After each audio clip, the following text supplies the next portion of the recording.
Buongiorno, buon inizio settimana, prima edizione di questo lunedì, insieme con tanta cronaca. Ci sarà poi spazio per parlare di immigrazione, parleremo della giornata mondiale delle malattie del cuore, parleremo di truffe, insomma tanti temi anche oggi sul tavolo. Come detto, parleremo di immigrazione, verte proprio su questo tema il sondaggio di oggi, lo vediamo insieme con la grafica. Migranti, avete ancora fiducia nella Meloni? Sapete che ieri la Premier ha incontrato a Lampedusa Ursula von der Leyen, sono arrivate le rassicurazioni, l'Unione Europea, l'Europa non vi lascerà soli, ha detto la von der Leyen. Insomma, ci sono tante misure in questo momento sul tavolo per far fronte a questa emergenza. I numeri li vedete, 0422 16 26 691 se la vostra risposta è sì, 0422 16 26 690 se la risposta è no. Il quesito: avete ancora fiducia nella Meloni? Iniziamo subito con la cronaca, con la domenica di follia vissuta a Venezia. Venezia non solo, a Venezia centro storico, ma anche a Mestre. Due episodi di violenza che naturalmente non fanno altro che aumentare il senso di insicurezza. Buongiorno ad Anna Maria Parisi per tutti gli aggiornamenti. Sì, buongiorno. È stato, come dicevi tu Francesca, una domenica, anzi un weekend di follia, iniziato alle 13 per quanto attiene la domenica a Venezia, in Piazzale Roma, con un cinquantenne veneziano noto alle forze dell'ordine con problemi psichiatrici e soprattutto di tossicodipendenza, che brandendo dei coltelli, di cui uno da cucina con una lama molto grossa e affilata, ha iniziato a seminare il panico in corrispondenza degli imbarcaderi dei vaporetti ACTV. Erano alle 13 di ieri domenica, e subito sono arrivati gli agenti del locale, quindi i poliziotti, che con il taser l'hanno immobilizzato e poi condotto al pronto soccorso. Taser che era già stato usato a metà giugno sempre dagli agenti della questura di Santa Chiara per il noto senza tetto Pasquale, che aveva aveva, come dire, della vernice imbrattato due auto, sia della ULS che della stessa polizia locale. E poi è successo ancora ieri pomeriggio qui in via Piave, via Sernaglia, dove mi trovo con le immagini di Sandro Ponchio, un altro grave episodio che ha visto protagonista purtroppo suo malgrado Ernesto Rosapepe, no, che è qui con noi. Buongiorno Ernesto. Buongiorno. Noto commerciante della zona. Un episodio che risale a ieri pomeriggio e che era iniziato anche sabato pomeriggio. Cos'è successo ieri pomeriggio, Ernesto? Ieri pomeriggio entra un individuo, direttamente va alla cassa, vedo che sta guardando in giro e prende la cassetta del Covid-19, che raccogliamo questi spiccioli che vanno per i bambini poveri o non so per chi. Comunque lui la prende, io mi alzo subito, ero seduto proprio davanti a lui, mi alzo e lo blocco. Gli cade la cassetta per terra, mi tira uno schiaffo e scappa. E ha iniziato anche comunque a molestare le clienti? No, questo qua no, era sabato sì. Sabato pomeriggio, quindi insomma ieri un tentativo di furto, anzi una rapina impropria, poi finita male perché lo stesso commerciante ha affrontato il ladro, però che rimediando degli schiaffi. Ma il giorno precedente, sabato, è stato preso a pugni da un immigrato, un nordafricano, che prima, provenendo da qua in via Sernaglia, ha orinato davanti alla vetrina di un locale che adesso è chiuso, un ristorante. Poi è venuto qui nel locale di Ernesto Rosapepe, questo coffee break che si trova alle nostre spalle, e l'ha presa a pugni. Sì, lui entra, va direttamente da questa ragazza turista che stava mangiando, più o meno 20 anni, e la tocca alle spalle e gli dice: dammi dei soldi. A quel punto intervengo subito. Intervenendo lo spintono un po' per allontanarlo dalla ragazza, lui mi dà il primo pugno in faccia e dico: va bene, siccome non mi ha fatto male, dico: guarda, va bene, ti ho toccato, però adesso vai fuori. E siamo là. Lui fa finta di andare fuori, si rigira di scatto e me ne dà un altro. A quel punto lo attacco anch'io. Di fronte c'è un altro ristorante cinese che lavora un ragazzo del Bangladesh, vede la situazione e viene in aiuto. fuori c'erano altri 2 ragazzi cinesi, la stessa cosa, vedono e mi vengono in aiuto, uno di cui viene colpito all'occhio, che ancora oggi mi sembra che sia ancora, no, fino a ieri sera era ancora all'ospedale. Ecco, quindi insomma una via Piave sempre più violenta, con i commercianti che non sanno neanche più come difendersi. Lei, Ernesto, più volte aveva detto che si sarebbe rivolto alla mafia nigeriana per chiedere il loro supporto, il loro aiuto. L'ha detto tra provocazione, ma adesso ci sta pensando seriamente o cosa? No, non sto pensando seriamente, perché comunque non è una strada da fare, ma però vedete che passano giorni e giorni e la situazione non è che cambia tanto. Certi individui non li vediamo, la polizia, tutte le forze dell'ordine sanno da fare, soprattutto il nuovo prefetto col questore e anche il generale dei carabinieri si danno da fare, perché vengono in prima persona, vengono in prima persona in via Piave, non solo quando ci sono le telecamere, anche senza telecamere li vedo, ormai li conosco e le vedo che fanno le passeggiate. Purtroppo, secondo me, ribadisco che se sempre con queste leggi e senza carceri affollati, più di qua non si va, perché lo si torna a mettere in libertà, non hanno altra scelta. Sì, ecco, quindi è inquietante il fatto che questi episodi siano accaduti all'interno di una struttura commerciale, un bar in questo caso, quindi non ci si può sentire al sicuro nemmeno in pieno giorno, perché è accaduto nel pomeriggio, poco prima delle 17 ieri, e sabato quando? Sabato più o meno verso le 15, no, sabato era alle 17, domenica verso le 15. Comunque è una cosa che succede ovunque, sono cose che succedono in tutti i paesi, non è solo in Italia o solo a Mestre, è solo che l'Italia, a differenza di altri paesi, in carcere non si va. E ecco, scusi Ernesto, un altro breve cenno su un altro episodio di cronaca accaduto sempre venerdì sera scorso. Qui in via Piave sorgono molti, come dire, negozi apri e chiudi, insomma, illegali, che vendono bibite e quant'altro. E venerdì cos'è successo? Venerdì abbiamo sempre questi 2 o 3 più o meno in via Piave che vendono alcolici fino alla mattina, ma fanno anche da bar, perché in senso che la bevono là sul posto, che è assolutamente proibito, ma nessuno ha mai detto niente, ma sono anni che lo fanno. Cosa è successo? Che 2 vanno dentro, 2 tossici molto probabilmente, gli strappano la cassa e stanno per scappare via. Fuori ci sono i soliti nigeriani che spacciano e li bloccano e restituiscono la cassa indietro. A dimostrazione di cosa? Questa è la nostra zona, state tranquilli che qui sì, siamo noi i padroni. Esatto, questo perché il nigeriano cerca solo di spacciare e sta tranquillo, non ci disturba, nel senso che viene dentro un locale a chiederti o a fare. Loro stanno fuori dai locali, stanno fermi, casomai se la prendono fra di loro per affari loro, ma non ti disturbano. Per questo non voglio dire che vanno bene, però vedete, ci sono loro e difendono un commerciante. Ecco, e con questo accorato racconto delle aggressioni subite proprio dal protagonista Ernesto Rosapepe, noto commerciante di via Piave, restituisco la linea allo studio. Grazie davvero Anna Maria, e grazie naturalmente a questo commerciante, perché ci ha raccontato anche con le emozioni di quel momento quanto accaduto, ed è una situazione insomma che continua in quell'area. E adesso la cronaca ci porta nel Padovano con un gravissimo incidente stradale accaduto questa mattina intorno alle 9 a Stanghella, lungo la strada statale 16 si sono scontrati 2 camion e 2 auto. Gravissimo un 33enne di Solesino trasportato in elicottero a Padova. Le sue condizioni sono molto gravi. Nell'incidente sono rimaste ferite in modo più lieve altre 2 persone portate in ambulanza in ospedale a Rovigo. Sul posto, oltre ai medici del SUEM di Padova, sono intervenuti i vigili del fuoco e i carabinieri di Este per i rilievi e deviare il traffico. Uno dei 2 mezzi pesanti coinvolti e un'auto sono finiti fuori strada nel campo sottostante. State proprio vedendo quanto appena detto nelle immagini dei vigili del fuoco. Restiamo con la cronaca nel Padovano, ci spostiamo da Stanghella a Vigonza, a Busa di Vigonza per l'esattezza, una comunità sotto shock sabato sera poco dopo le 20:30, al termine di un violentissimo litigio è rimasto a terra un tunisino di 30 anni, deceduto poco dopo l'arrivo in ospedale. Ci aggiorna in diretta la nostra Chiara Gaiani insieme a Federico Cibotto. Buongiorno Chiara.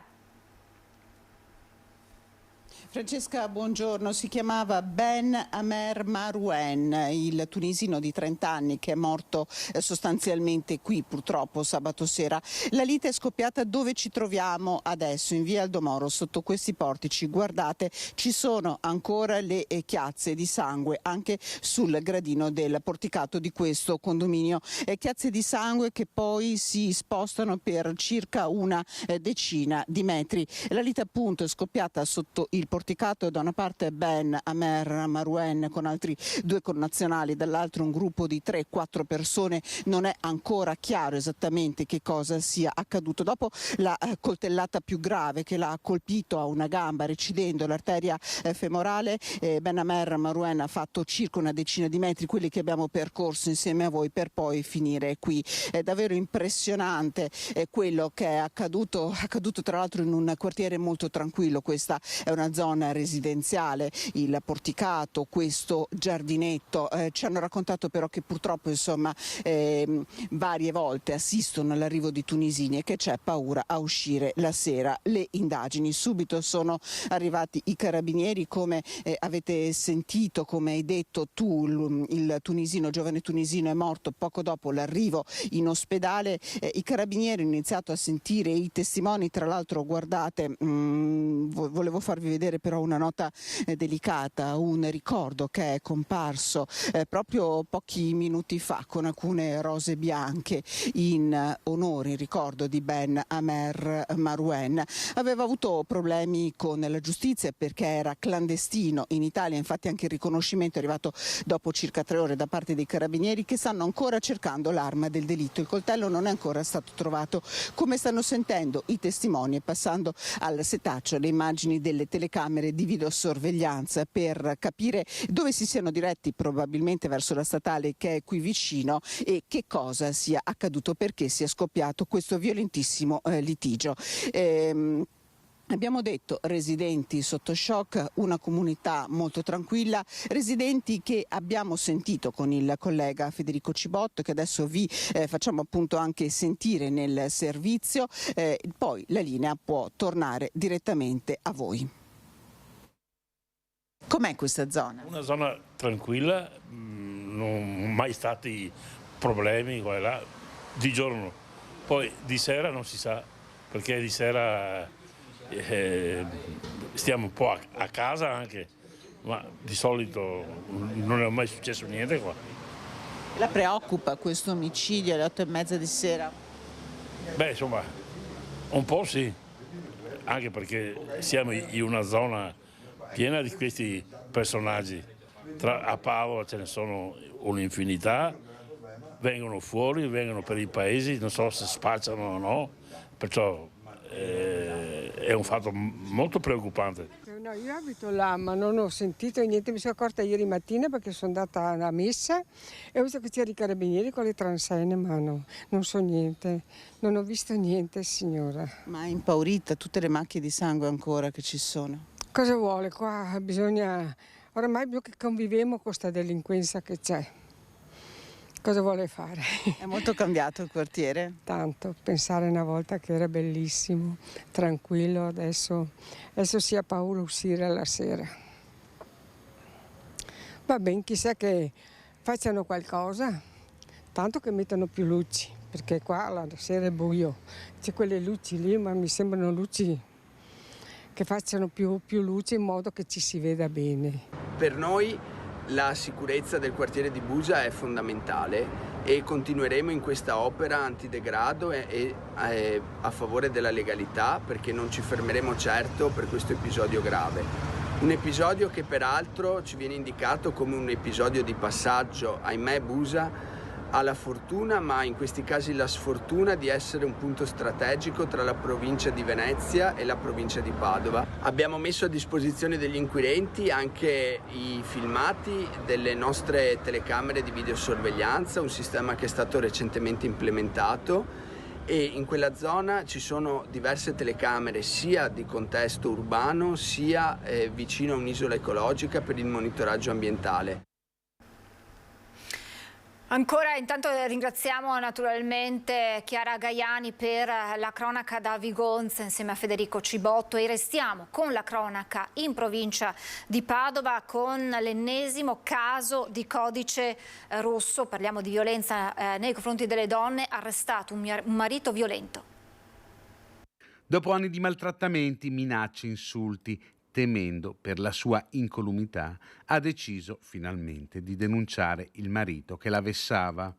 Ancora un caso di violenza sulle donne nel Padovano. Una donna residente ad Albignasego, stanca delle continue angherie, si è rivolta ai carabinieri.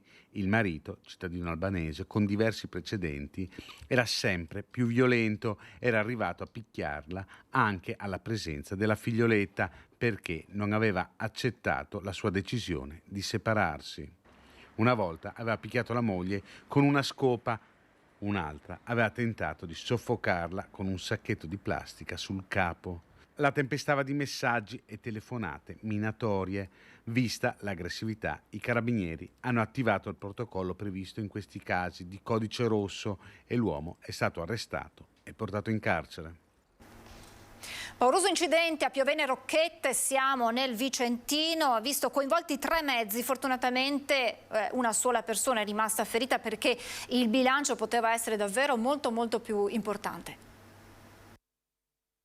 Piovene Rocchette. È stato fortunato il ciclista centrato da un'auto nel pomeriggio di domenica mentre percorreva via Trento. È rimasto ferito, ma l'impatto aveva fatto temere il peggio. L'autista di una BMW Station Wagon in viaggio con la famiglia è riuscito ad attenuare lo scontro finendo la corsa dell'auto contro un furgoncino commerciale parcheggiato lungo la carreggiata. Incolumi fortunatamente anche i 4 occupanti della vettura. Intervenuti prontamente i soccorritori del SUEM e i vigili del fuoco giunti da Schio per rimuovere i mezzi e mettere in sicurezza la strada. Il ciclista ferito, dopo essere stato stabilizzato sul posto, è stato trasferito in ospedale. Sui colli di Sarego un 60enne si sente male durante un giro in solitaria, viene salvato da un ciclista di passaggio.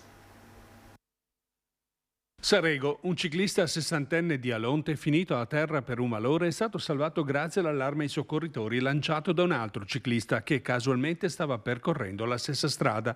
È accaduto ieri verso mezzogiorno lungo un sentiero sui colli nei pressi di via Grotte. Il 60enne era caduto mentre pedalava in salita. A trovarlo riverso sul sentiero il collega che procedeva in discesa. Per raggiungerli i sanitari hanno dovuto ricorrere ai fuoristrada dei vigili del fuoco per l'impossibilità di arrivare in ambulanza, dove poi il ferito è stato accompagnato dopo essere stato stabilizzato. Le operazioni di soccorso sono durate circa un'ora. Ricorderete il video shock di qualche giorno fa girato a Padova in zona Stanga di quella donna attaccata al cofano di una vettura dopo un banale incidente stradale. Ebbene, quella donna caricata sul cofano dell'auto preannuncia una querela nei confronti dell'automobilista che l'ha trascinata per metri.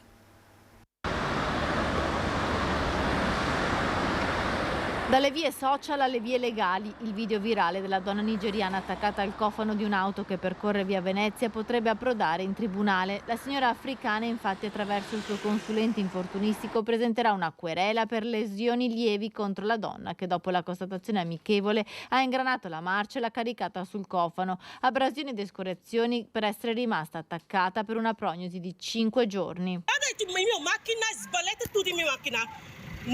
anche io vai lavoro. Una scena ripresa da più angolature, dall'alto quella fatta da un residente della Stanga a quella della donna nigeriana che riesce a immortalare tutto rimanendo appesa alla macchina. Lei è matta. Tu vai con lei sopra la macchina di... Sì. E tu vai? Ma tu vai? Cazzo, devi stare attaccato sulla macchina. Lei infatti è che mia macchina... Ma no! Non è così, fermare l'aspirazione, lei ha detto no. La signora nigeriana sarebbe stata urtata lateralmente mentre percorreva via Tommaseo in auto. Le 2 donne si erano poi fermate in via Turazza per la constatazione amichevole che però la signora, la guida dell'altro mezzo, non ha voluto finire di completare. A suo dire si sarebbe sentita minacciata dalla donna nigeriana e sarebbe salita in macchina. Le urla di altri automobilisti del benzinaio l'hanno convinta a fermarsi solo dopo parecchi metri. E tu vai? Ma tu vai? Continuano le indagini dei carabinieri in merito ad un grosso quantitativo di droga sequestrato a Silea, nella Marca Trevigiana, insieme ad oltre 400.000 euro in contanti. I militari cercheranno di risalire alla provenienza dello stupefacente destinato soprattutto a giovani e giovanissimi. Proseguiranno con gli accertamenti sul libro mastro di acquisti e vendite, con l'esame delle sostanze sequestrate, le indagini dei carabinieri del comando provinciale di Treviso rispetto al maxi sequestro di droga messo in atto a Silea contestualmente al rinvenimento di 410.000 euro in contanti. L'attenzione è puntata non solo sul giro d'affari e sulle compravendite degli stupefacenti, ma soprattutto sulla loro provenienza. Confezioni e singoli panetti riportano simboli e loghi riconoscibili a livello internazionale che stanno a indicare il produttore della droga, e da lì gli investigatori cercheranno ora di ricostruirne l'origine e i passaggi di mano che hanno portato il grosso quantitativo fino alla Marca, dove è stato intercettato dalle forze dell'ordine. 60 kg di droga tra hashish, marijuana, eroina ed ecstasy per il comando provinciale dei carabinieri. Aver individuato in via Macello la casa a 2 piani trasformata in un vero e proprio polo logistico degli stupefacenti è particolarmente importante perché è stato tolto dal mercato un consistente quantitativo di sostanze destinate principalmente a giovani e giovanissimi, non solo consumatori ma anche spacciatori. Il piccolo smercio di dosi finisce molte volte per fare da sfondo a fatti gravi come l'omicidio a Varago lo scorso 11 maggio del 17enne Aymen Adda Benameur. Una soddisfazione condivisa anche dalla sindaca di Silea, Rossella Cendron. Di aver interrotto questo flusso di spaccio di sostanze in un'età delicata è davvero considerevole. In quella stessa abitazione in passato era stata ricavata una serra di marijuana poi scoperta. I 2 cittadini albanesi di 35 e 42 anni arrestati insieme a un 45enne italiano risultavano puliti agli occhi delle forze dell'ordine, ben poco noti, senza particolari precedenti e senza dimora, 2 corrieri insospettabili e per questo con maggiore libertà di movimento. Mi colpisce il fatto che questa base logistica della droga sia a Silea, ma sappiamo che è un territorio davvero strategico da un punto di vista della viabilità e delle connessioni, e quindi non è solo importante per le aziende, per gli operatori economici. Purtroppo l'aspetto negativo è che è considerato strategico anche per la criminalità, e abbiamo potuto vederlo con questa operazione. E quindi davvero l'invito è alle forze dell'ordine di tutelare questo territorio in maniera particolare. Noi ci mettiamo a disposizione con appunto i nostri sistemi di videosorveglianza, la nostra polizia locale, al meglio delle nostre possibilità.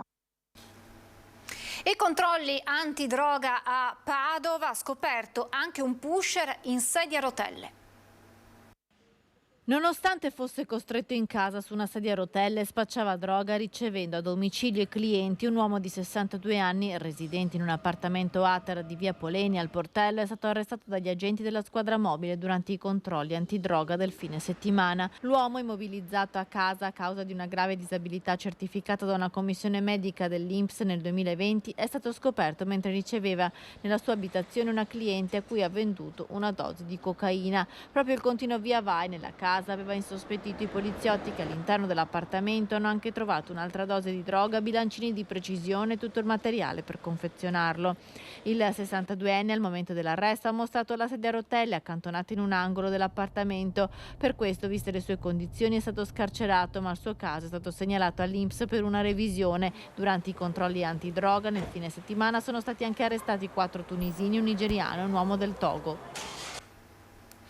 Malore in culla, è morta la bambina di 4 mesi soccorsa sabato sera a Montebelluna. Grande il cordoglio in città.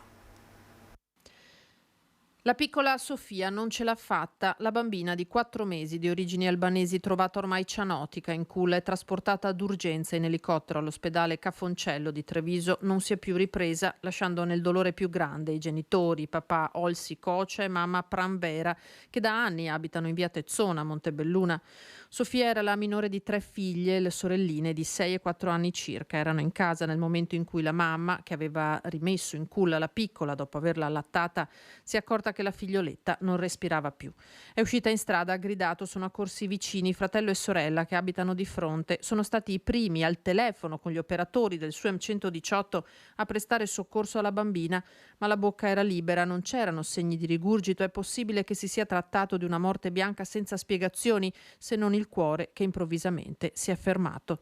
Mentre sul posto si portavano anche i carabinieri, l'elisoccorso di Treviso Emergenza è atterrato sul prato. La piccola è stata trasportata in pochi minuti al Cafoncello, ma non c'è stato nulla da fare. In via Tezzon lo shock è palpabile, i parenti si sono stretti alla famiglia, cordoglio anche tra i partecipanti della Montebelluna in rosa, la corsa a favore della Lilt. Una giornata di festa qui a Montebelluna funestata da questa notizia. Assolutamente sì, appena prima della partenza siamo venuti a conoscenza di questa grande tragedia, abbiamo effettuato un minuto di silenzio sia per la tragedia occorsa qui a Montebelluna ma anche per la tragedia occorsa a Torino Caselle. Il pensiero del sindaco va alla famiglia di Sofia, residente da anni a Montebelluna, ben integrata, papà muratore, mamma dedita alle bambine, ora questo dramma.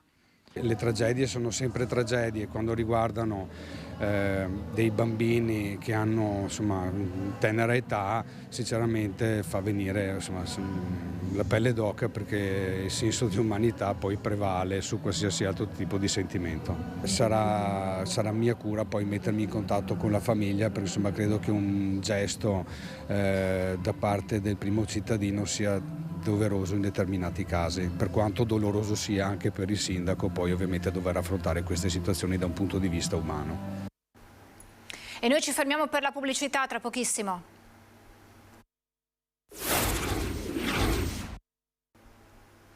Rieccoci in diretta, saluto subito Cristian Demma, presidente di Furti in Corso, dell'associazione Furti in Corso. Buongiorno Demma, ben ritrovato.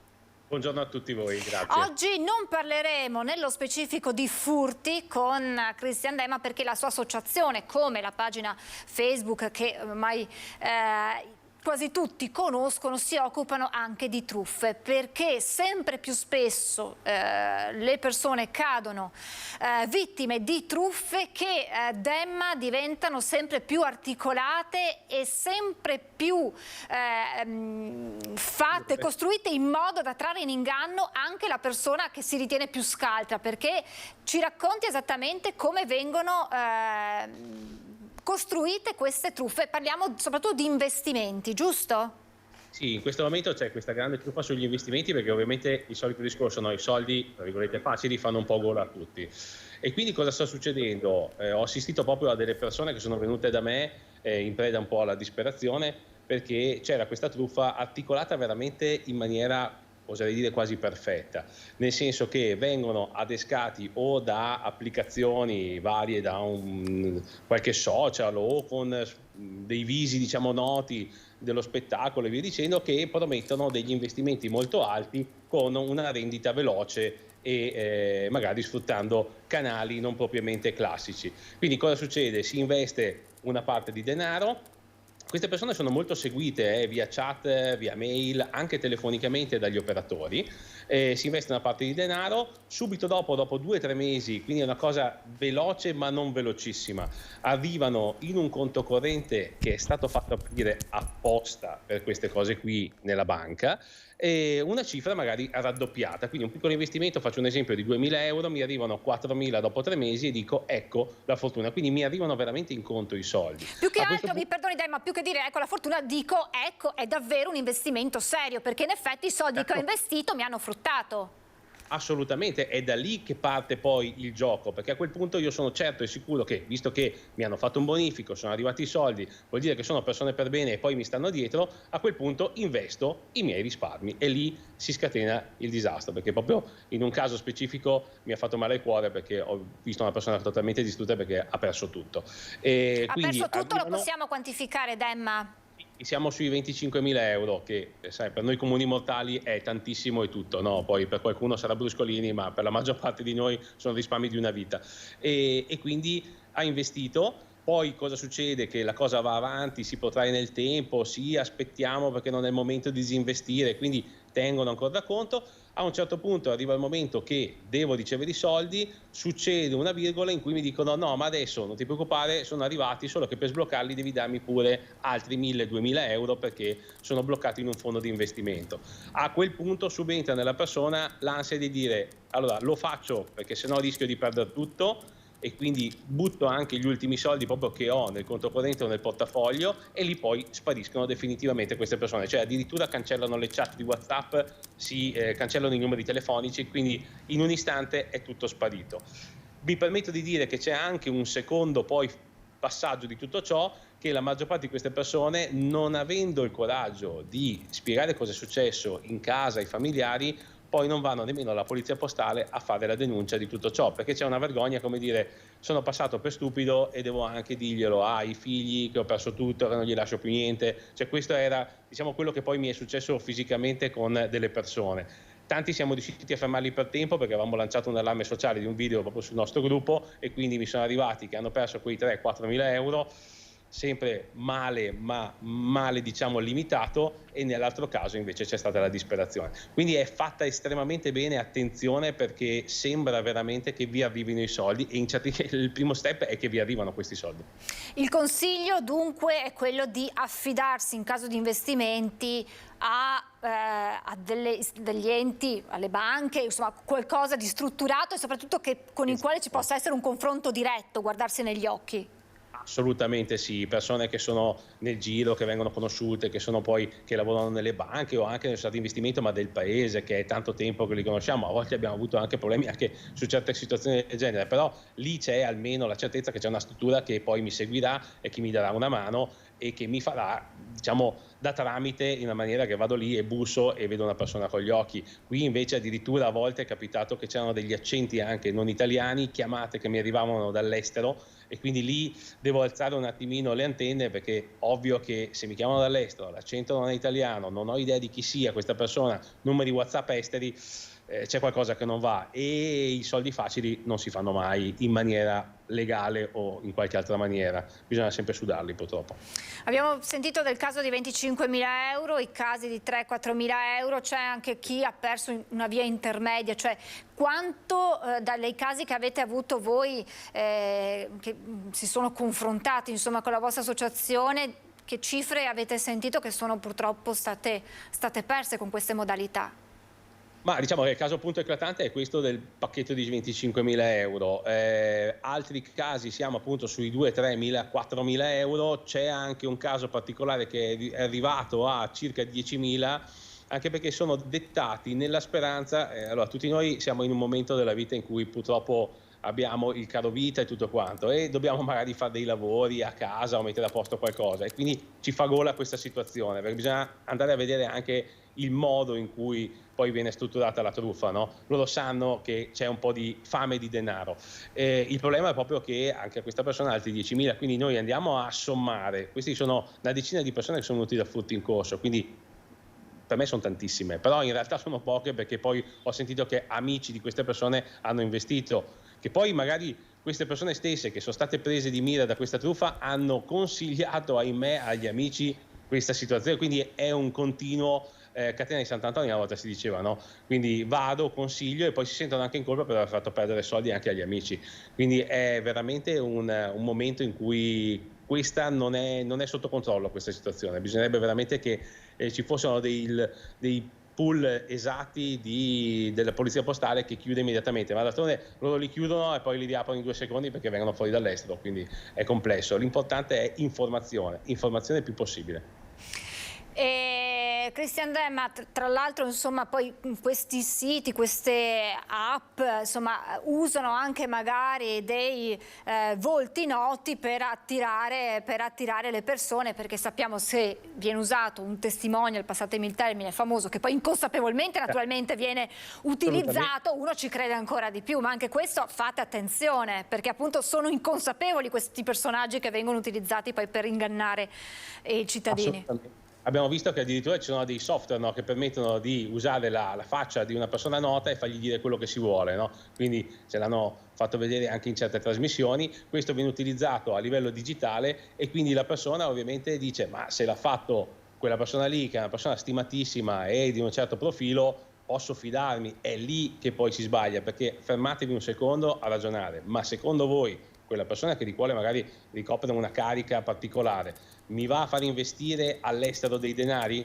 La vedo difficile, quindi mi raccomando, perché dopo una volta persi quei soldi non tornano mai più indietro. Grazie Christian Demma per questi importanti elementi che devono insomma farci stare all'occhio di fronte a, come ha detto lei, ai soldi facili, perché lo sappiamo bene, i soldi facili nascondono dietro sempre un inganno, quindi affidiamoci a persone competenti e serie con le quali ci si può poi anche confrontare, che anche quello è sempre fondamentale. Grazie davvero a Christian Demma, Presidente dell'Associazione Furti in Corso, buon lavoro.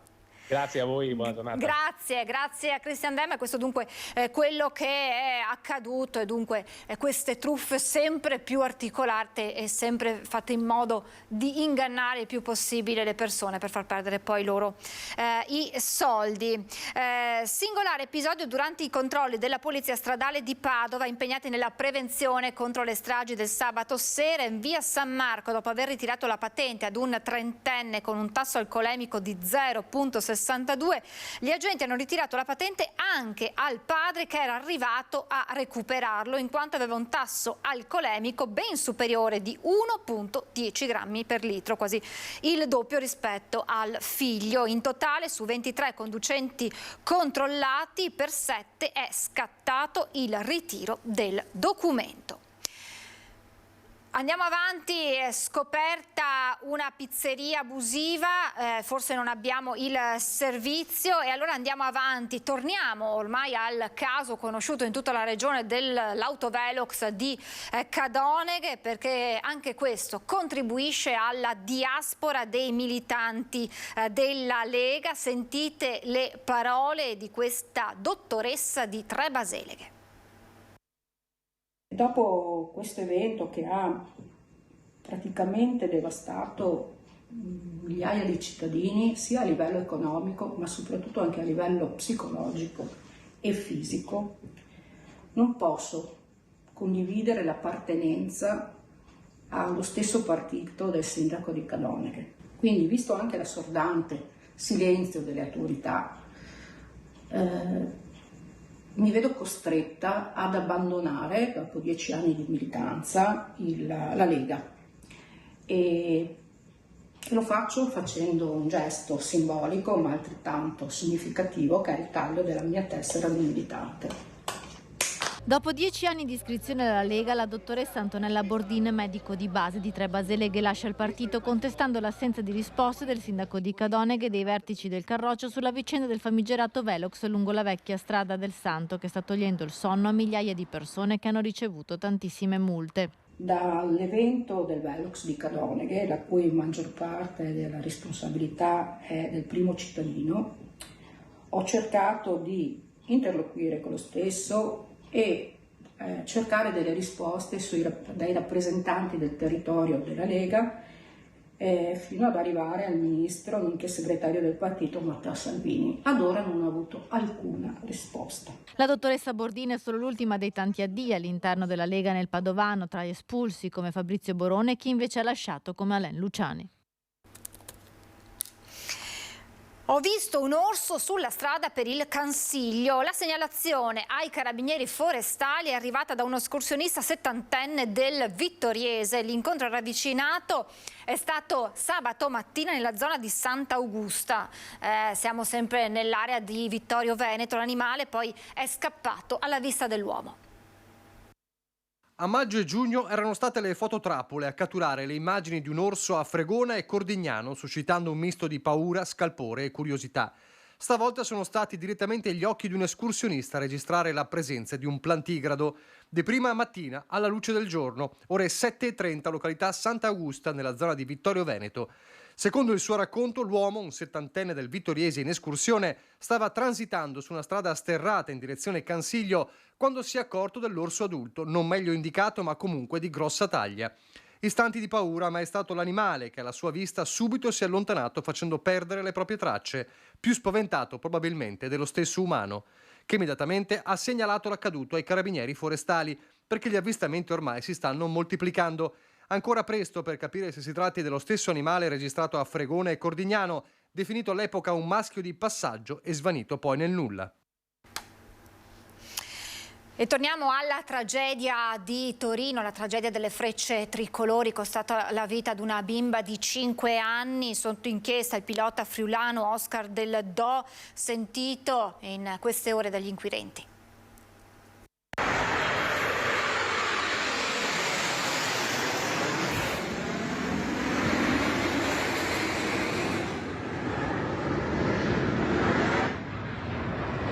Nel video della tragedia, Oscar Del Do è quel puntino che sale in cielo prima dell'impatto e delle fiamme. Eiezione con paracadute secondo la procedura nei pochi istanti in cui ha capito che non avrebbe potuto tenere in assetto il suo jet a causa dello stormo di uccelli entrato nei motori.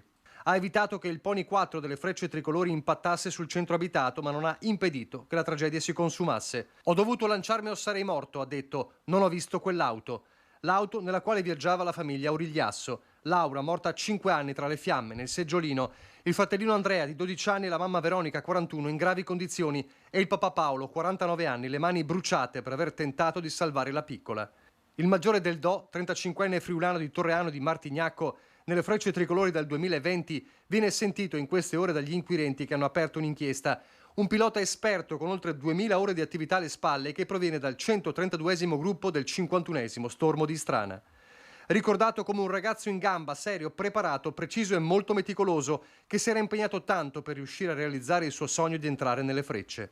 Secondo gli esperti ha cercato in tutti i modi di tenere in assetto l'aereo, riuscendo a eseguire la manovra di eiezione poco prima dell'impatto. Ha fatto quello che doveva essere fatto, ma questo non cancella la tragedia che ora insanguina il simbolo più amato dell'aeronautica militare. L'ultimo spettacolo in Veneto, l'Air Show di Jesolo, con la folla festante e l'intitolazione di un accesso al mare proprio alla pattuglia acrobatica. E poi, nei mesi scorsi, il passaggio suggestivo su Venezia o le evoluzioni in aprile, proprio al 51esimo Stormo di Strana.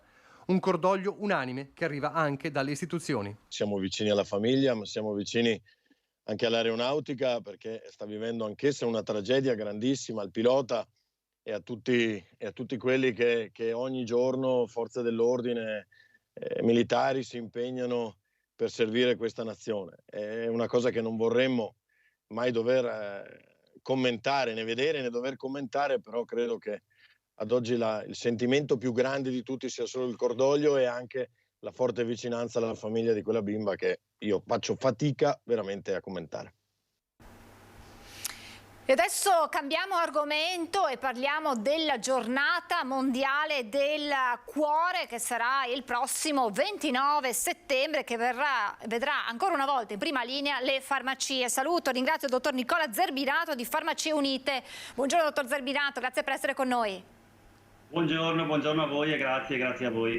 Allora, farmacie in prima linea, protagoniste di questa giornata mondiale del cuore, con screening gratuiti, ma non solo, perché vi occuperete di redigere un vero e proprio diario da consegnare poi ai cittadini e ai pazienti, con delle indicazioni su quelli che sono anche gli stili di vita corretti da seguire per non incorrere a malattie cardiovascolari. Ci racconti come si svolgerà questa giornata e che screening verranno fatti all'interno delle farmacie?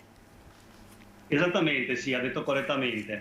Come Farmacie Unite abbiamo aderito alla giornata mondiale del cuore, che si svolgerà il giorno 29 settembre, e le farmacie che decidono volontariamente di aderire possono istituire nella propria farmacia delle iniziative volte a sensibilizzare. Proprio il ruolo che noi farmacie nella sensibilizzazione, nella prevenzione sentiamo nostro, sia come farmacie che come farmacisti, di dover essere in prima linea per la prevenzione. Questa in particolare giornata prevede degli screening che ogni farmacia in autonomia può decidere di attuare. In primis la misurazione gratuita della pressione. Si può abbinare tutto ciò che riguarda il mondo cardiovascolare, quindi la glicemia, sicuramente il profilo lipidico con i trigliceridi, il colesterolo, tutti i valori che ci danno la possibilità di capire un quadro generale a livello cardiovascolare. Verrà redatto un diario, in cui abbiamo approntato un diario in cui ci sono da annotare data, ora, misurazione della pressione, misurazione della glicemia, dei trigliceridi, di qualsiasi altro valore voglia essere valutato, per poi avere uno strumento da avere per in mano per il paziente, da condividere con il proprio medico, per capire se vanno attuate delle procedure per migliorare il proprio stato di salute, o se in questo momento il rischio cardiovascolare da qui ai prossimi anni è da considerarsi basso. Ci sono dei piccoli consigli che possiamo aver inserito in questo diario, che riguardano dallo stile di vita, dall'alimentazione.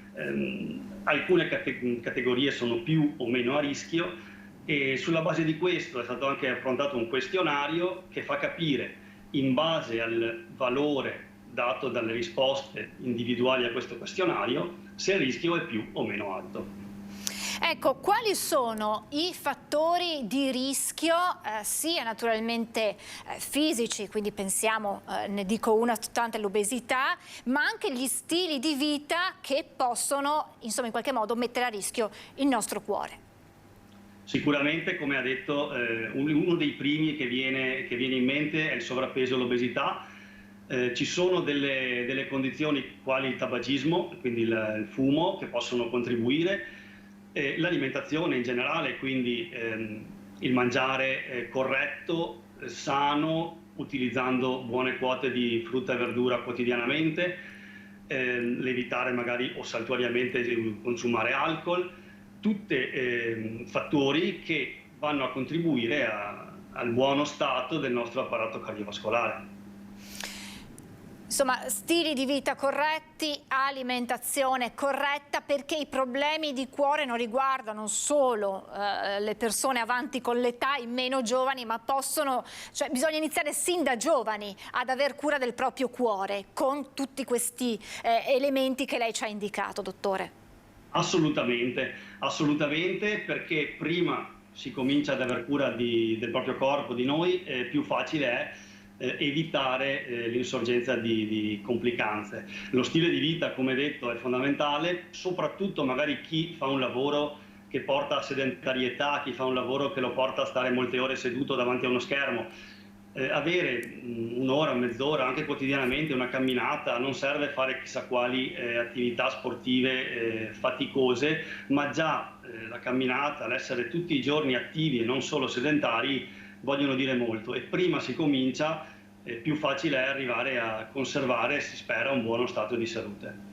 Quindi per le farmacie che aderiranno a questa campagna, rivediamo la locandina il 29 settembre, la giornata mondiale del cuore, è necessario prenotare lo screening oppure ci si può recare nella farmacia che aderisce al progetto? Dottore, come funziona quella giornata? Allora, quella giornata ci sarà, anche noi, tutte le farmacie che aderiscono hanno ricevuto il materiale, esporremo delle locandine. Sicuramente se c'è un desiderio di avere il proprio momento a un certo orario garantito, è meglio fare un colpo di telefono o contattare il proprio farmacista per prenotare, diciamo, però l'obiettivo è cercare di dare a tutti il proprio spazio, e sicuramente mi sento di dire, soprattutto a chi sta bene, o perlomeno non si controlla perché normalmente sta bene, e anche se è giovane non è detto che non ci possa essere qualche fattore di rischio. Assolutamente, insomma, ancora una volta le farmacie, l'abbiamo già visto in altre occasioni, sono protagoniste nella prevenzione, nella fase di prevenzione. Non solo veniamo in farmacia per prendere i medicinali, quindi per la cura, ma anche nella fase di prevenzione. In particolare, secondo me, nella fase di prevenzione, per il tipo di mondo verso cui stiamo andando, la farmacia, che è un presidio presente in tutti i paesi, con dei farmacisti professionisti che sono formati per questo, diventa un primo accesso da parte del cittadino alla salute, diciamo, a un consiglio, a una prevenzione che sicuramente ci evita dei problemi più grandi in futuro. Noi sia come Farmacie Unite, ma soprattutto come farmacie, come farmacisti, puntiamo sempre di più sulla prevenzione. Non si entra solo in farmacia perché si sta male o si ha un'impellenza urgente, ma ci si entra anche per un modo migliore di affrontare la vita, insomma, dal punto di vista della salute. E in tutto questo ragionamento, dottore, veniamo al vostro ruolo, al ruolo che avete avuto durante la pandemia, perché sappiamo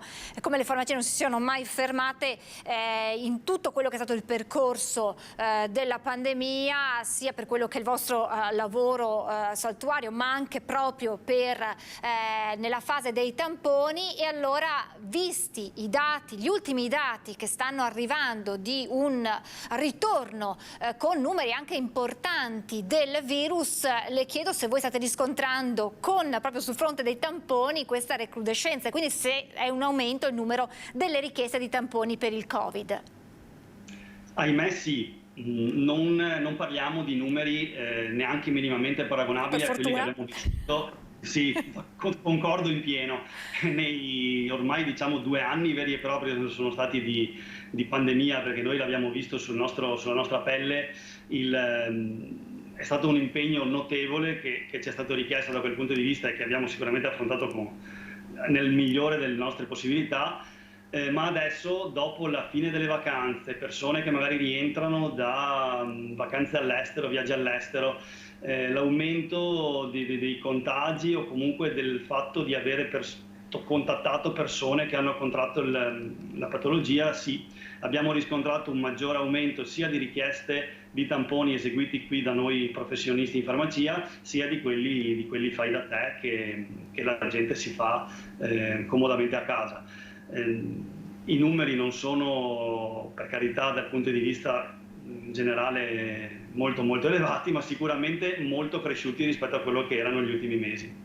Sa che a noi giornalisti piacciono i numeri, dottore, è possibile quantificare in sorta di percentuale rispetto magari a qualche mese fa? È anche vero che bisogna tenere in considerazione che magari in estate è meno, è più difficile la trasmissione, ormai l'abbiamo imparato, tutte queste cose, magari adesso ci si ritrova di più, ma possiamo fare più o meno una stima di quanto sono aumentate le richieste di tamponi in queste ultime settimane? Sì, allora diciamo, i numeri dell'estate sono numeri che rasentano lo zero, perlomeno nella realtà che conosco io e di cui rappresento con Farmacia Unita, insomma. Abbiamo avuto un calo, fortunatamente, anche perché significa che non c'era più nessun tipo di emergenza, un calo drastico, per cui l'aumento percentuale è molto importante, perché passare da zero o da numeri molto bassi si sale molto velocemente. Ecco, non siamo neanche paragonabili ai mesi della pandemia, siamo su dei mesi bassi nel momento in cui il Covid c'era, quindi è come essere in un mese basso con il Covid presente, ecco. Certo, quindi tutto sotto controllo, ecco, in questo momento fare sempre attenzione, abbiamo imparato quelle che sono le piccole accortezze da tenere, però ecco, le chiedo, i pazienti che vengono da voi, se è possibile avere questo, sono asintomatici, quindi magari sono venuti in contatto, quindi per scrupolo fanno, oppure presentano anche i sintomi tipici del Covid? Capita anche che chi ha presentato un sintomo, anche per un maggior scrupolo chiesto dal medico, venga con mascherina rigorosamente, perché abbiamo avuto delle forti limitazioni durante l'epoca di Covid. Il nostro era solo uno screening oppure una chiusura della patologia, non potevamo eseguire tamponi ai sintomatici. Ora che è cambiata anche la normativa, ci capita anche qualche soggetto che vuole confermare o meno si tratti di Covid, quindi qualche piccolo sintomo ci capita di vederlo, e per questo è richiesto assolutamente di proteggersi e proteggerci, ecco. È una domanda sicuramente con troppo anticipo, perché ancora non si sanno, ma si parla già di un nuovo vaccino aggiornato per il Covid. Immagino che le farmacie saranno sempre disponibili eventualmente ad affiancare i medici di base, ad affiancare i centri vaccinali delle URSS anche in questo nuovo impegno per le vaccinazioni anti-Covid aggiornate. Assolutamente, ovviamente su questo, come già diceva lei, non ci sono delle notizie certe, però ci sono stati dati già delle date per l'inizio della campagna vaccinale anti-influenzale, a cui abbiamo aderito dall'anno scorso e aderiremo sicuramente anche quest'anno, e si parla di metà ottobre. Ci sono le prime voci che riguardano un vaccino aggiornato e la possibilità di svolgerlo anche in farmacia, però su questo appunto sono dialoghi ancora in stato molto molto embrionale, diciamo, molto molto precoce. Certo, anche perché si potrebbe ipotizzare, qualcuno aveva ipotizzato una doppia vaccinazione, l'antinfluenzale e l'anti-Covid in contemporanea, però chiaramente è ancora troppo presto per arrivare a queste conclusioni. Bisognerà prima capire da parte del governo, del Ministero della Salute, come si intenderà proseguire, dopodiché tutti gli attori che sono stati protagonisti in questi anni saranno chiaramente di nuovo protagonisti. Dottore, io intanto la ringrazio davvero tantissimo, abbiamo parlato della giornata mondiale del cuore, lo ricordiamo 29 settembre nelle farmacie aderenti, screening gratuito e questo diario sui comportamenti per salvaguardare il nostro cuore, e poi naturalmente abbiamo parlato anche di Covid, perché si torna ahimè a parlarne, però lo ha detto il dottor Zerbinato, insomma con numeri molto inferiori a quelli che abbiamo conosciuto negli anni scorsi. Grazie davvero al dottor Nicola Zerbinato di Farmacie Unite e naturalmente buon lavoro, a risentirci. Grazie dottore. Grazie mille a voi. Grazie, buona giornata. E questo insomma era doveroso, questa presentazione di questa giornata mondiale del cuore. E adesso cambiamo completamente argomento. Ormai insomma siete abituati a viaggiare con noi da un approfondimento all'altro, e c'è un argomento che tocca a tutti noi, perché ormai in tutte le famiglie c'è uno o più auto, e quando è il momento di cambiare auto ci si interroga su che auto acquistare, viste le tante novità che arrivano dall'Unione Europea, non ultima questa minaccia, la mettiamo tra virgolette, dell'Unione Europea di imporre dei dazi, dopo naturalmente un'analisi da parte di tecnici, del dazi ai veicoli elettrici che arrivano, dalla Cina. Insomma, cerchiamo di fare un po' il punto della situazione. Grazie davvero a Fabio Barbisan, board member di Quintegia. Ben ritrovato.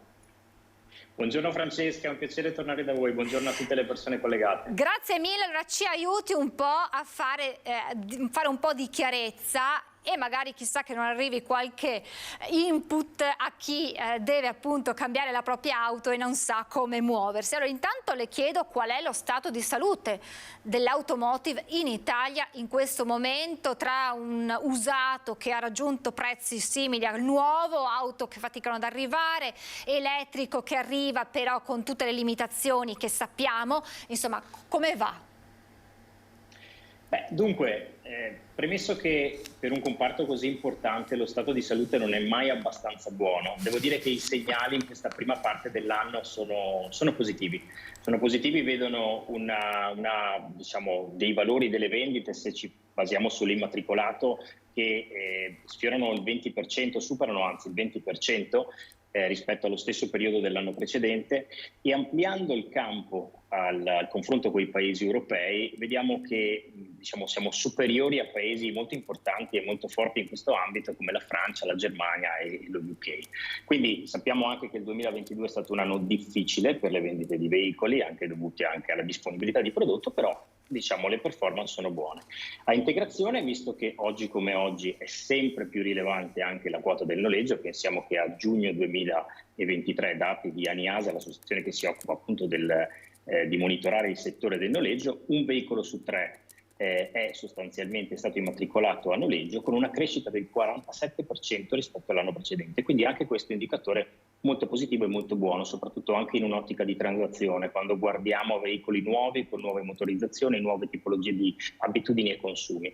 Non ultimo anche il comparto proprio della produzione industriale, e qui ovviamente strizziamo un po' l'occhio e guardiamo le informazioni che ANFIA ci fornisce, sono un po' meno fresche, perché ovviamente sono dati Istat che prendono indici molto più articolati di livello industriale. Il settore auto ad aprile 2023 viaggiava a oltre il 14% rispetto all'anno precedente. Però attenzione, qualche segnale c'è, per il quale bisogna sempre tenere le orecchie tese e gli occhi ben fissi sui numeri, cercare di capirli, perché ad aprile effettivamente si è registrato un primo rallentamento. Quindi, detto in soldoni, e anticipando che l'importanza strategica di questo settore per l'Italia è fondamentale e che non è mai abbastanza la salute di questo settore, però rispetto a un 2022 un po' più stanco e fiacco in termini di numeri, quest'anno vediamo comunque delle performance più positive e più promettenti. E questa è la fotografia generale. Veniamo al grande tema del momento, l'elettrico. Le chiedo, il mercato italiano ed europeo a che punto sono? Cioè, siamo pronti ad accogliere questa rivoluzione che potrebbe, ancora forse non si capisce, arrivare dal 2035? L'elettrico fa parte un po', diciamo, non solo delle informazioni che tutti i giorni i cittadini e, diciamo, le persone che fanno parte del settore, diciamo, sulle quali dialogano, ma è sicuramente una realtà con cui ogni giorno noi dobbiamo proprio confrontarci.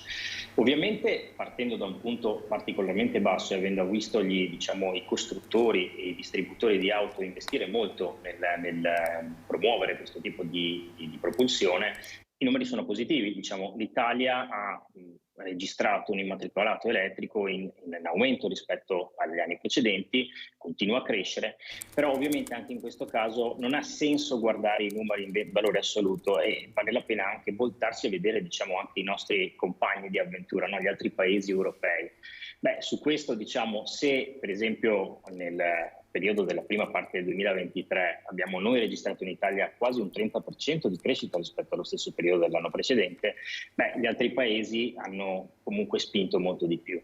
Noi immatricoliamo, diciamo indicativamente, circa 37.000 unità nella prima parte dell'anno. Se pensiamo che Francia ne immatricola oltre 150.000, UK oltre 170.000 e Germania, diciamo, cifre che si avvicinano ai 270.000, vediamo che comunque il nostro peso relativo dell'elettrico sul totale del parco appunto ben riflette il fatto che nonostante gli sforzi che vengono fatti siamo un po' indietro rispetto anche a quelli che sono poi gli obiettivi del piano nazionale per il clima e l'energia, che pone degli obiettivi molto ambiziosi al 2030. Noi li monitoriamo regolarmente anche con un indice di prodotto appunto da Quintegia che monitora il progresso delle immatricolazioni e dell'evoluzione del mercato elettrico sulla base di alcuni elementi fondamentali come le immatricolazioni, il numero di colonnine e il parco circolante che si viene a creare, e continuiamo a registrare un rallentamento in questo fronte già da inizio 2023, quindi ormai noi abbiamo dati che ci portano al terzo trimestre di quest'anno e viaggiamo a meno della metà della velocità necessaria per far accadere questa transazione o comunque per rispettare questi obiettivi che in un certo senso abbiamo un po' anche siglato e abbiamo sposato ancora qualche anno fa. Quindi si continua a crescere, continuano a crescere sia infrastrutture che immatricolazioni, ma il ritmo non è ancora abbastanza. E allora le chiedo, abbiamo parlato dell'attuale, di quello che potrebbe essere il futuro dell'automotive italiano, europeo, di fronte ad un gigante cinese al quale in qualche modo, perché lo dobbiamo dire, abbiamo affidato una fetta grossa del mercato dell'auto elettrica, perché sappiamo che la componentistica dell'elettrico spesso, anche le case automobilistiche europee e non solo, si affidano all'industria cinese. E allora che cosa succede di fronte a questo quadro, a questa globalizzazione che ci porta però anche a dover farci due conti? Ma tra l'altro mi preme sottolineare che non si tratta solamente di componentistica, ecco. Ci sono centri studi che sono stati costruiti ovviamente in terra cinese per cercare di trovare il modo migliore di disegnare veicoli che poi possano essere appetibili su scala globale. Questo elemento ormai, come l'elettrificazione, è imprescindibile.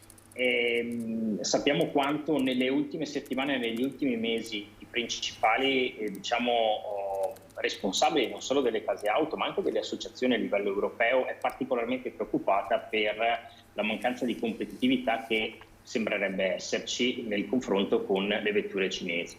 Noi come sempre cerchiamo di guardare i dati. Noi abbiamo un osservatorio su quelli che sono i nuovi brand, i nuovi marchi tendenzialmente entranti, che nel 2023 ci è andato a dire che guardando a 3 anni indietro abbiamo già 13 marchi cinesi che sono presenti sul territorio italiano ed europeo e ce ne sono altri 7, parliamo di colossi o comunque realtà molto solide, che sono pronti a entrare nel biennio 2023-2024. Quindi è un mercato europeo particolarmente appetibile per questi costruttori, un mercato europeo nel quale sicuramente l'abbiamo notato, l'avevamo discusso anche l'ultima volta insieme a Francesca, il costo medio di una vettura è particolarmente alto, particolarmente elevato, non solo per le vetture elettriche europee, e di produttori cosiddetti più storici, quindi dell'area europea, ma anche per quelli a combustione o i plug-in, insomma quelli che hanno sia una combustione elettrica che una combustione classica combinata.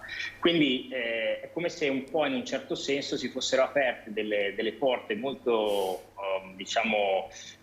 importanti per questi costruttori che sempre dalle nostre analisi e valutazioni riescono a proporre dei veicoli che hanno un prezzo medio molto più basso, dai 40.000 euro in giù, ma riescono ad arrivare addirittura ai 25.000 euro. Ci sono prodotti che rasentano i 10.000 euro, che non sono ancora presenti, ma possiamo capire cosa significa poi l'ingresso di realtà di questo tipo in un territorio italiano che magari ha una capacità di spesa anche diversa rispetto ad altri paesi europei.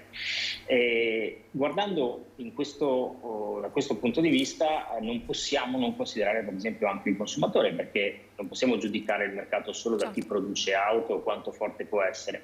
E abbiamo registrato che sul territorio nazionale circa il 49% degli intervistati su un campione molto significativo che noi facciamo nel nostro Automotive Customer Study sarebbe disposto a provare una vettura di un nuovo marchio entrante, quindi tecnicamente cinese. Se noi guardiamo alle generazioni più giovani, le cosiddette generazioni Z, insomma quelle che si affacciano anche alla spesa dell'autovettura, questa percentuale sale oltre l'89%.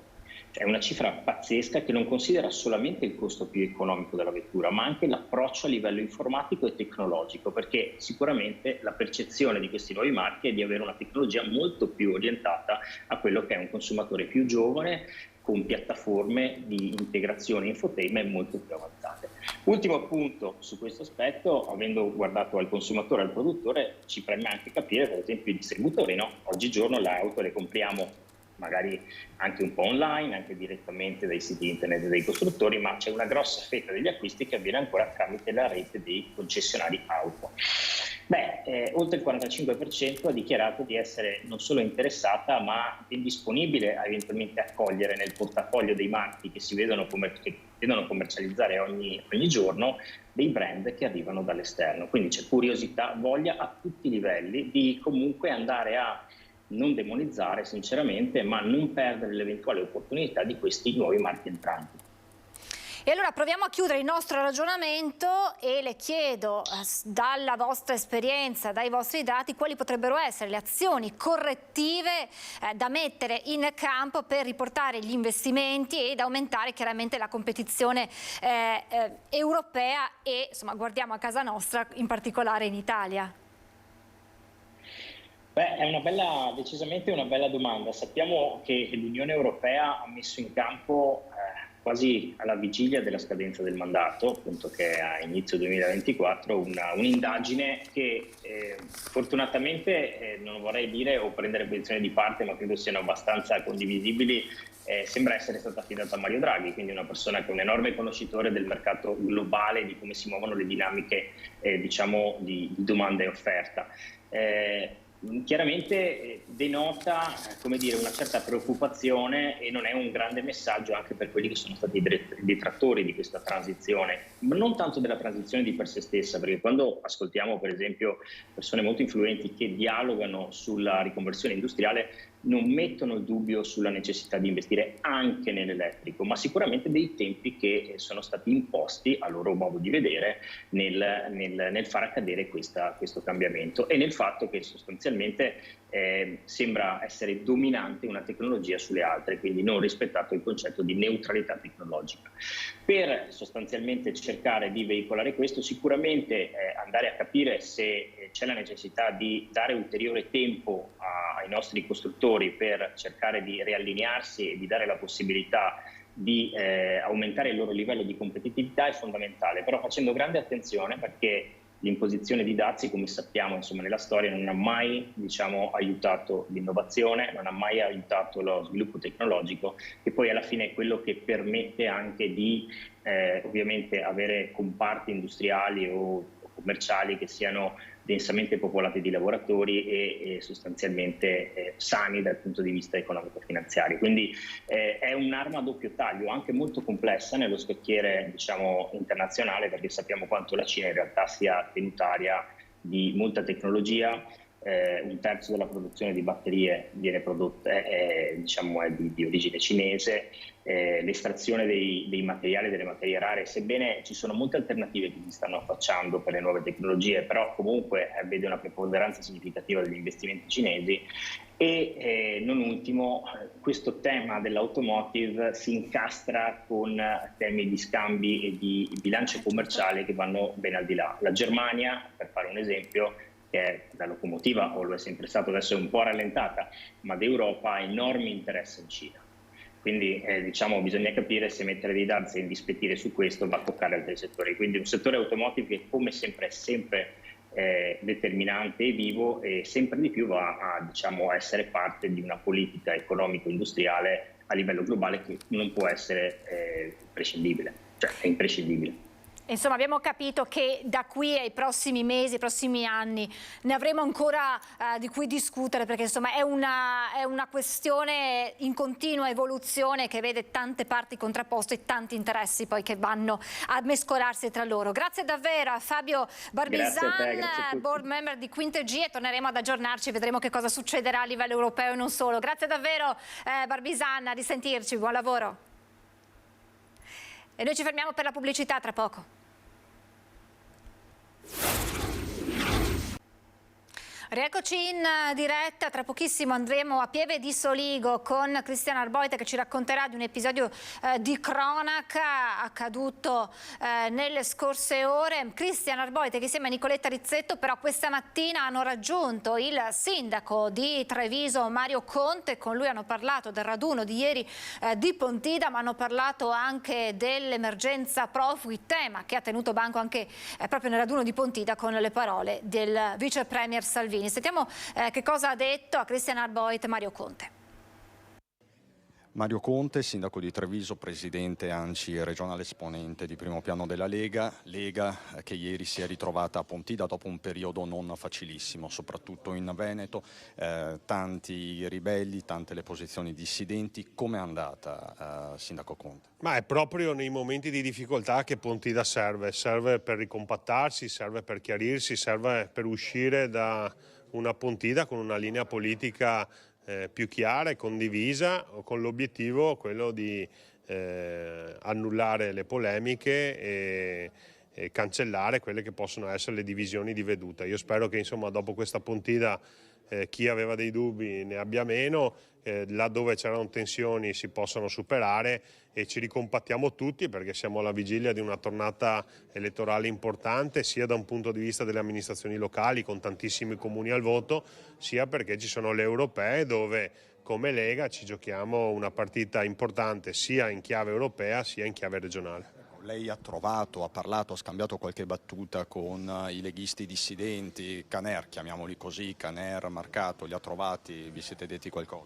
Ma sono amministratori e militanti che hanno grandissima esperienza, quindi di certo non sta a Mario Conte discutere e soprattutto risolvere quelle che sono delle questioni che riguardano loro, però per quanto riguarda i loro nomi sono tutte persone che hanno certamente a cuore il bene della Lega e l'hanno dimostrato in tutti questi anni, e quindi sono anche sicuro che attraverso il dialogo, attraverso il confronto si possano chiarire queste situazioni, far tornare il sereno all'interno del nostro partito e lavorare tutti testa bassa per un unico grande risultato. Ma Marine Le Pen, le è piaciuta?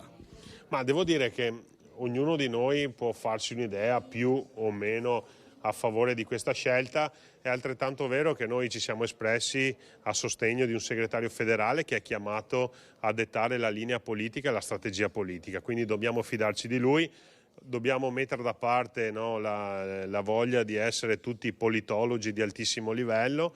Ognuno è chiamato ad amministrare e ad esprimere la propria opinione in base al ruolo che ricopre. Il segretario federale è chiamato a dettare la strategia a livello nazionale e europeo. Quindi fidiamoci di Salvini, lavoriamo a testa bassa e le riflessioni di ognuno di noi in questo momento teniamole da parte. Lei dunque si fida di Salvini.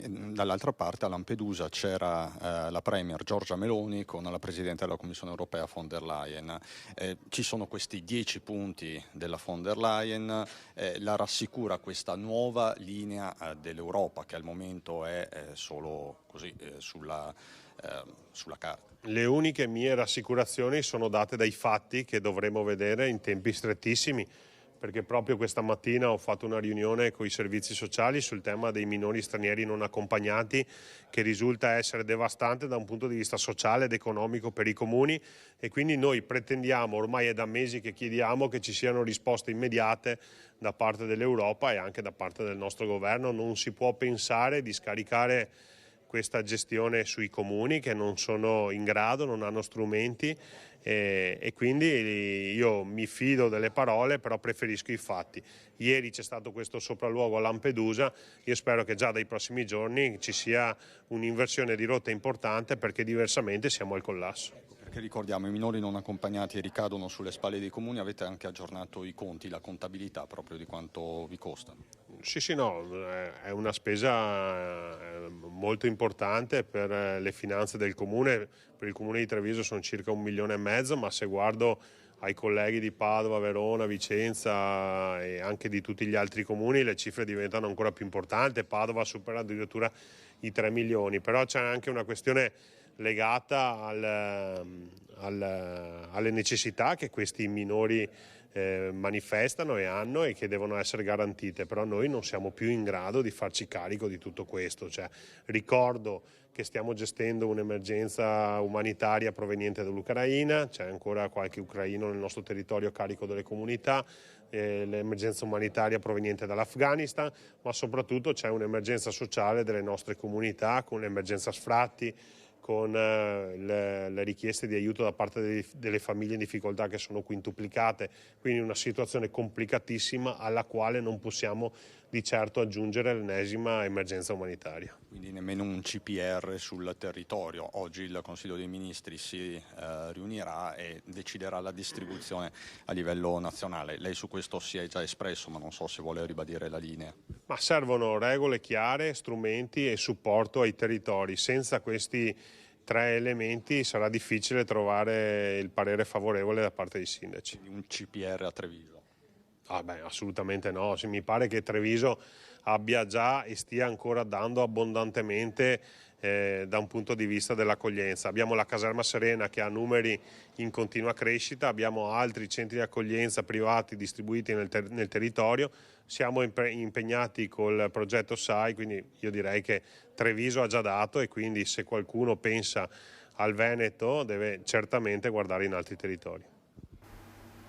La direzione della Protezione Civile del Veneto, su indicazione del Dipartimento Nazionale di Protezione Civile, comunica che domani, martedì 19 settembre alle 12, i cellulari in Lombardia saranno raggiunti da un messaggio di test IT Alert, il nuovo sistema di allarme pubblico nazionale. Tutti i dispositivi agganciati a celle di telefonia mobile nel territorio della Lombardia suoneranno contemporaneamente, emettendo un suono distintivo diverso da quello delle notifiche a cui siamo abituati. Lombardia, interessa la Lombardia? Sì. Ma attenzione, perché in relazione alla vicinanza territoriale della provincia di Verona e in generale del Veneto occidentale è possibile che alcuni dispositivi aggancino il segnale proveniente da oltre confine regionale, ricevendo quindi i messaggi di test. Chi riceve il messaggio di test non ha nulla da temere e non dovrà fare nulla se non leggere il messaggio. L'invito per tutti che abbiano ricevuto correttamente il messaggio o meno è di andare sul sito IT Alert e rispondere al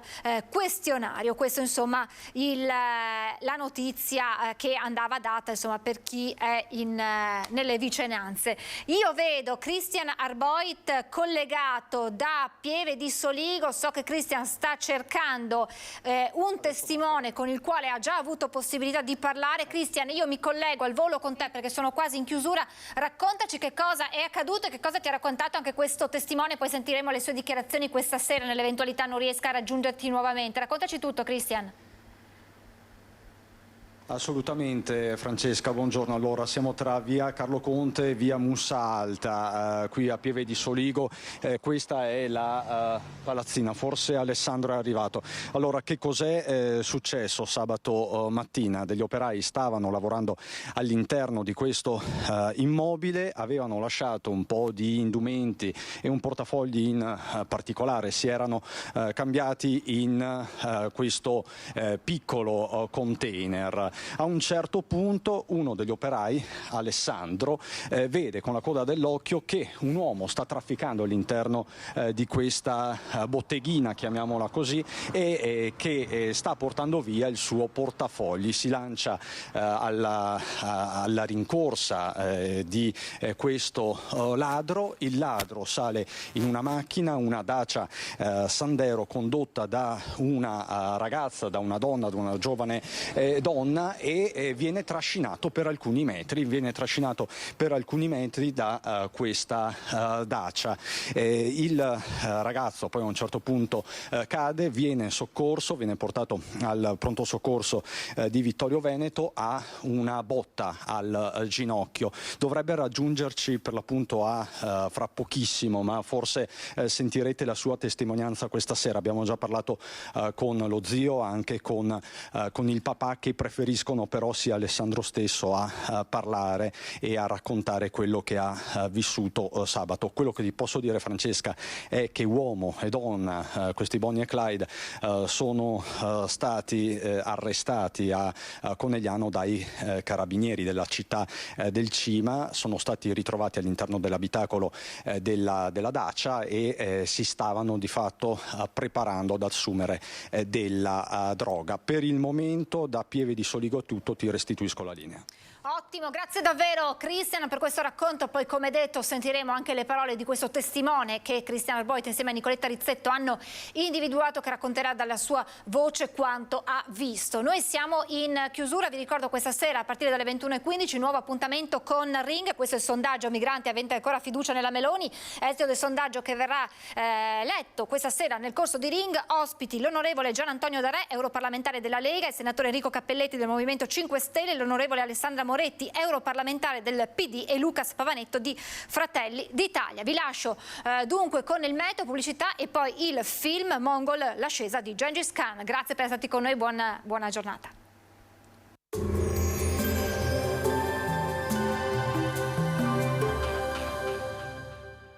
Portaci gli oggetti, i mobili, i vestiti che non usi più. Da noi, guadagni. Ex novo mercatino dell'usato. Aperto 7 giorni su 7, via Vicenza 23, Vede Lago. Bentrovati al meteo. La nuova settimana, quella che ci condurrà all'inizio ufficiale dell'autunno, inizia con veloci passaggi perturbati, forieri di episodi di instabilità. Vediamo insieme il dettaglio. Sul Veneto nella giornata di lunedì sarà piuttosto soleggiato al mattino. A seguire temporali sui rilievi possibili entro fine giornata fin verso le pianure limitrofe. Le temperature saranno stazionarie, minime tra 13 e 20 gradi, massime tra 24 e 30 gradi. Spostiamoci ora sul Friuli Venezia Giulia. Anche in questo caso avremo addensamenti con possibili rovesci sulle Alpi, in estensione nel corso delle ore alle zone circostanti, più soleggiato invece altrove. Temperature minime sui 15-20 gradi, massime sui 25-28 gradi.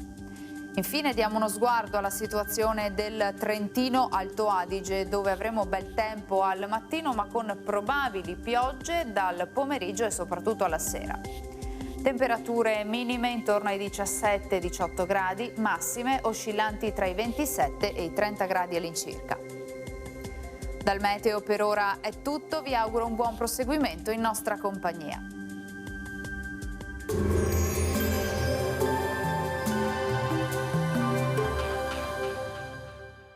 Portaci gli oggetti, i mobili, i vestiti che non usi più. Da noi, guadagni. Ex novo mercatino dell'usato. Aperto 7 giorni su 7, via Vicenza 23, Vede Lago.